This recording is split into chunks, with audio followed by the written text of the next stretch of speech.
friends, it's Christy. Welcome back to my channel. Today I'm going to be making some little tags and some treat boxes using Lawn Fawn's Carrot 'Bout You, Den Sweet Den, and the Terrific Day add-on.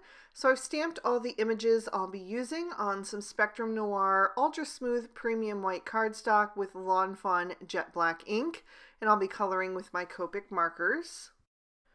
So I'm going to start with my larger bunny, and I'm going to color him using E51, E53, and E55. So I'll have a nice brown bunny. I'm starting with the E55 and laying in some shadows down the right side of his body since he's facing toward the left. That way I can keep the highlights on the face. You can make out all of those adorable features. Once I have that E55 laid in, I'm going to start blending out with the E53, and then I'll add some highlights with the E51.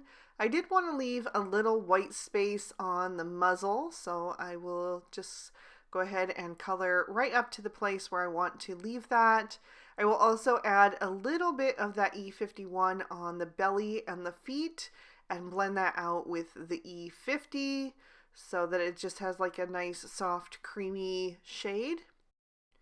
And I wanted each of the bunnies to be a little bit different, so for this next medium-sized bunny I'm going to go a little bit lighter. I am starting with the E51 and blending out with the E50 for him, and then again leaving a bit of white space on the belly.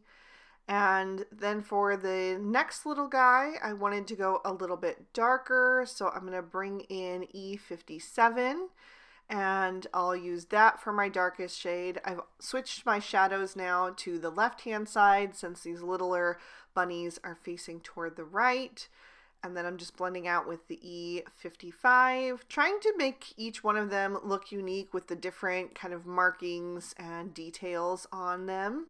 And now that the initial layer of that first little bunny has dried, I'll go back and add some extra little spots and patches and just try to give him a bit of personality. I'm also going to be coloring the second sheet that I showed you at the beginning off screen. I just wanted to focus on enough images to do one tag in the video today because we are going to be putting together those treat boxes as well. It's the very first time that I'm putting those together, so I wanted to save plenty of time for that. So I wanted to simplify the coloring for the tags. I am also going to do some little gray bunnies. I'm using C0, C1, and C3 for that. For this guy, I am going to make him like a white bunny with the gray patches, so that's how I'm laying in that color, but I mixed it up on different ones. And then I did add some color to the book pages with that C0 as well.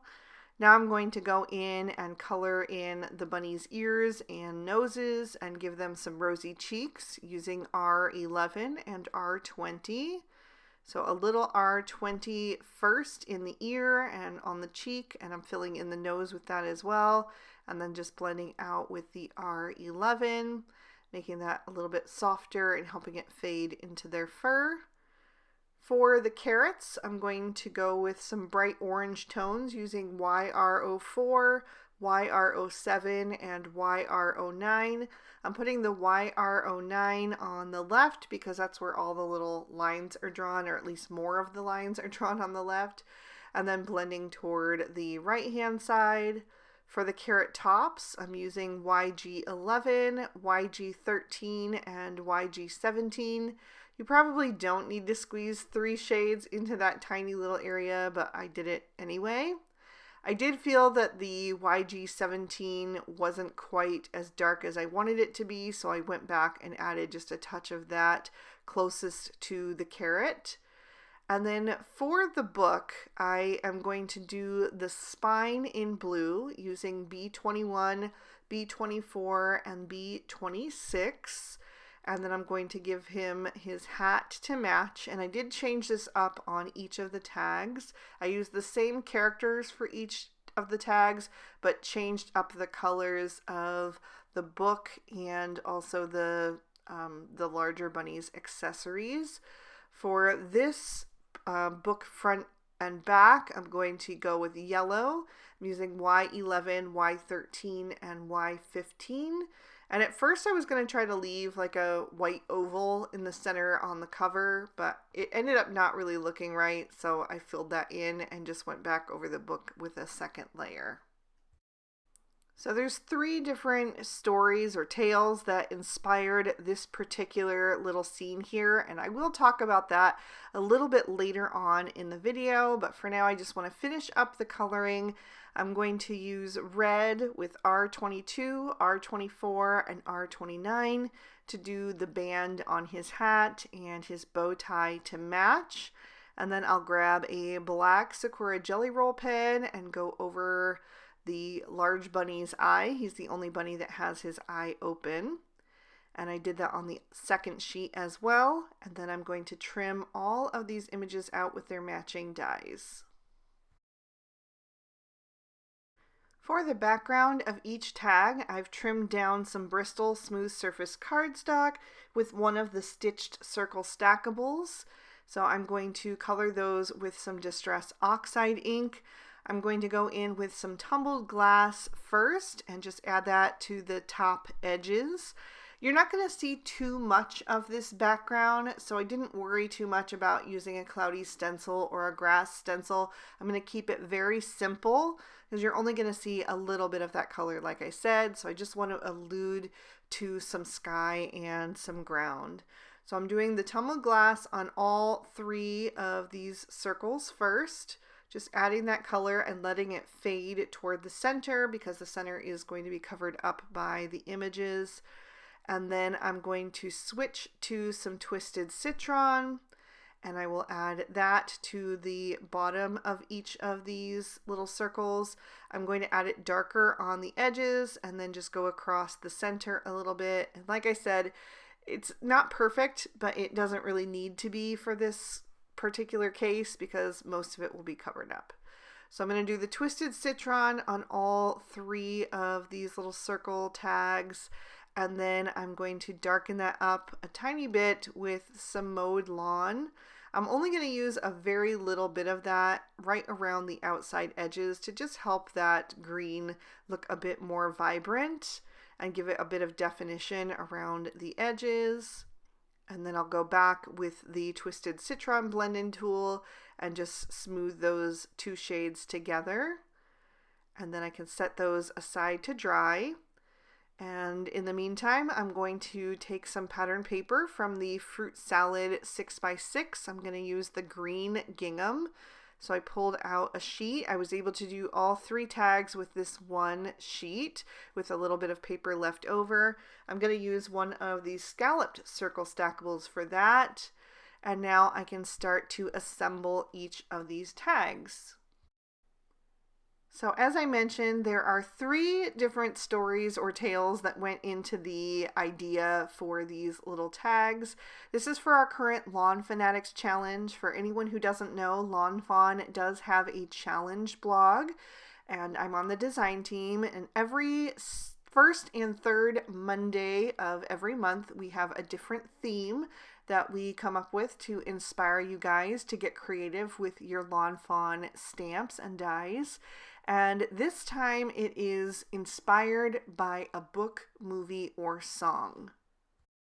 So I was trying to think of what I wanted to create, and also looking at the calendar and realizing that Easter was coming up, and I wanted to create some little treat boxes using the new carrot treat box for my kids' Easter baskets. And you know, time is running short to use those if I wanted to use them for Easter. So the song that always comes to my mind at Easter time is Here Comes Peter Cottontail. I learned that song as probably a kindergartner, and every single time I think of Easter, that song just goes back through my head like a loop, and it just comes back to me every single time. So I thought, okay, well, I can do a card inspired by Peter Cottontail. And so that is when I was choosing all the little bunny images. But as I was looking at the larger bunny from the Terrific add-on, I was thinking, well, his hands are outstretched. It'd be nice to give him something to hold. And the little bunnies were all sitting, so when I kind of laid them out, it looked like they were gathered around to hear a story. So I thought, oh, well, I could give him a book to hold, and it could be The Tale of Peter Rabbit by Beatrix Potter, because that was my favorite children's book as a small child, and it is the only book that I still have from my childhood. And it is a like buttercup yellow book, and it has Peter Rabbit on the cover, and then it has some other tales inside as well. There's the tale of Jeremy Fisher, and I think Squirrel Nutkin, and my personal favorite, which is the tale of the two bad mice. I love that story so much. So I was thinking, okay, I can have the big bunny, being Peter Cottontail, reading to these little kids the tale of Peter Rabbit. And then as I was looking at his hat that is on his head and his little bow tie, it reminded me of another book that I absolutely loved when my children were small. I didn't know of it when I was a kid, but when my kids were small, I read it to them so many times, and I loved to hear my mother-in-law or my sister-in-law or my husband read it to my kids. And that is Die Hasenschule, which is a German book.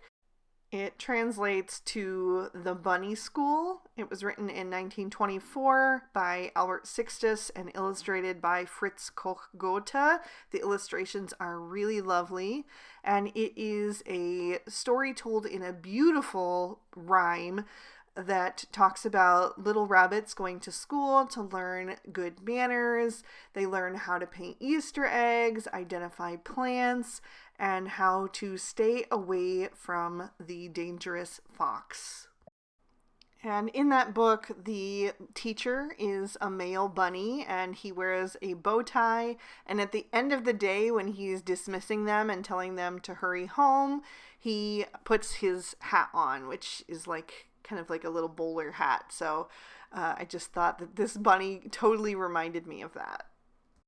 So there you go. Inspiration can come from anywhere or also from multiple sources. So I'm going to stamp a sentiment on each of these. I'm doing the Hip Hop Hooray from the Carrot About You stamp set. I did the same one on each of these. And then I'm going to trim out the carrot part of the carrot box from some fake tan cardstock from Lawn Fawn. And I'm going to trim out 6 of those because you need 2 for each treat box. Then I'm going to take the carrot tops and trim that out of the new algae cardstock. And once again, I did 6 because you need 2 for each box. Then I'm going to start to fold the boxes on their creases. I'm just going to demonstrate one for you on screen.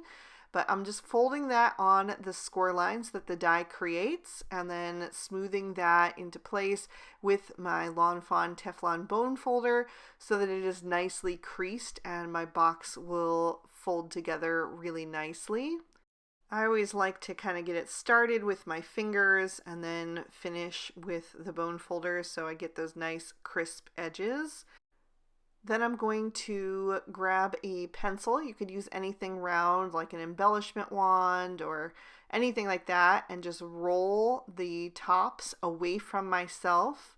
Again, the die creates little lines on there that make it easier for the cardstock to be able to bend, and that is just going to help curve the top of the box so that it's able to close.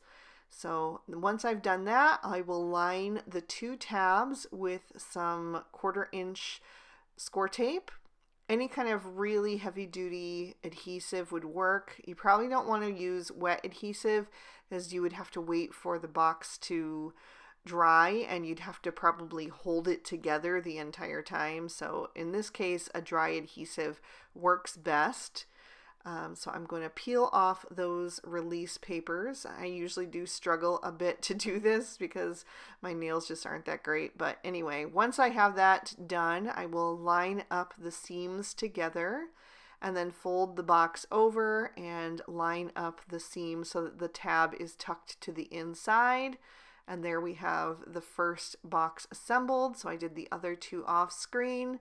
And then for the tops, you're just bending the little green part back on the score line. Once again, sorry, I was a little bit off screen there, but you're just bending it towards you on that score line. There's just one on the tops, and then lining the back with the score tape once again. Because the score tape was larger and, not curved, I'm just going to roll the extra tape back and then push down the little orange tab at the top and attach the green part on top of the orange cardstock. And that part goes on pretty quickly, so I will show you once again with the other side. So I'm just going to repeat the exact same process, just trying to find part of that release paper that I can grab a hold of, and then I'm going to roll the excess tape back onto itself so it's not sticking out anywhere. And then I will line that up with the top edge that has the little tab on top, but I'll fold that down first so it doesn't get any tape on it, and then add that green part on top of the orange cardstock.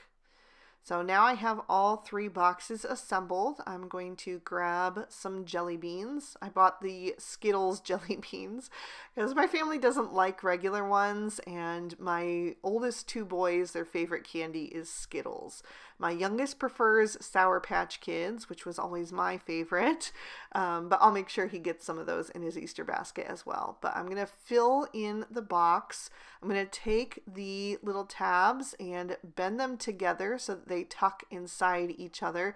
One gets tucked on the inside, one gets tucked on the outside, and then those 2 tabs get tucked into the slot at the top. So they're super cute just as is, but I wanted to decorate mine with these tags. So I'm going to take 1 strip of that score tape and run it down the center of each of those tags, making sure that it is running from top to bottom. So I double checked the fronts to make sure that the images were facing the correct way. And then I will peel off that release paper once again, line that up on the top of the carrot box, and just press that down into place. And yes, I did just edit out about a minute of me struggling with the back of that release paper. Oh my goodness, that stuff is just so difficult for me to manage, but it is totally worth it because it holds like nothing else when it comes to assembling treat boxes and things like that. So anyway, I'm going to add the 3rd one on, and that is going to finish these boxes up. I really think that they turned out super cute, and I'm excited to tuck these into my boys' Easter baskets and just have a little touch of something homemade that they can hang on to if they want to, and just feel extra special. So if you enjoyed these, please be sure to hit that like button and leave me a comment down below. I love to hear from you. Subscribe to my channel if you haven't already, and ring that notification bell if you want to be alerted whenever I post a new video. All of the products that I use will be listed and linked in the description bar below in case you'd like to pick up anything for yourself. And if you'd like to keep watching, here are 2 extra videos that I thought you might also enjoy. You can click on either one to check them out. Thank you so much for spending your time with me today. I hope you had a good one, and I will see you soon in another video. Bye-bye.